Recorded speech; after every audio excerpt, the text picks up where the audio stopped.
A congressman who voted with Donald Trump roughly 91% of the time just got politically destroyed by his own party. Talking about Thomas Massie, think about how insane that actually is. Thomas Massie is not a liberal. He's not anti Trump. He is not some moderate Republican who is secretly working with Democrats. He is one of the most conservative members of Congress, and yet millions of dollars were spent trying to remove him because he broke with Trump and the Republican Party on a handful of major issues. That should concern everyone. I want to be very clear up front. I disagree with Massey on a lot social issues, regulation, government policy.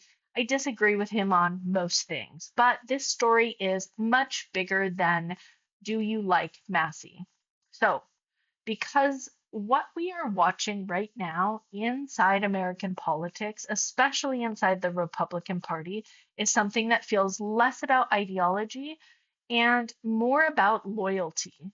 The Republican Party and aligned groups reportedly spent enormous amounts of money targeting Massey in what became one of the most expensive House primaries in American history. And why? Because he showed independence. Massie opposed some of Trump's biggest priorities. He criticized massive spending packages. He opposed escalation with Iran. He pushed aggressively through the Epstein file release. He voted against Trump and the Big Beautiful Bill largely over deficit concerns. And again, we all can disagree with Massie politically and still recognize what's happening here. This was a warning shot because what we are watching inside the Republican Party right now is not just ideological alignment, it really is loyalty enforcement.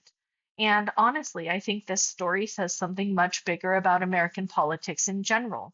Millions upon millions of dollars are being poured into politics. Millions was spent just on removing one sitting congressman. That should raise questions for everyone. Who controls modern political parties? Who funds these campaigns?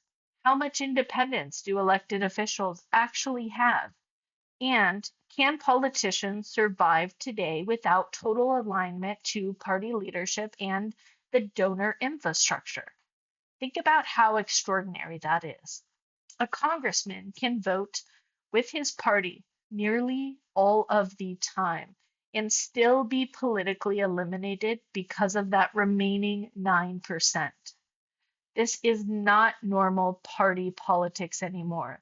This is something much more loyalty driven. And again, I want to stress this is not me endorsing Massey.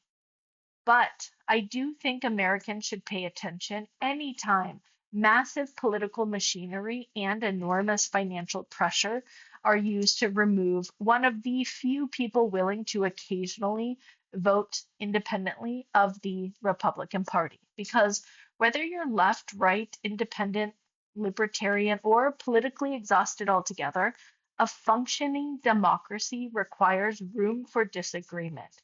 And right now, that room appears to be shrinking and shrinking fast.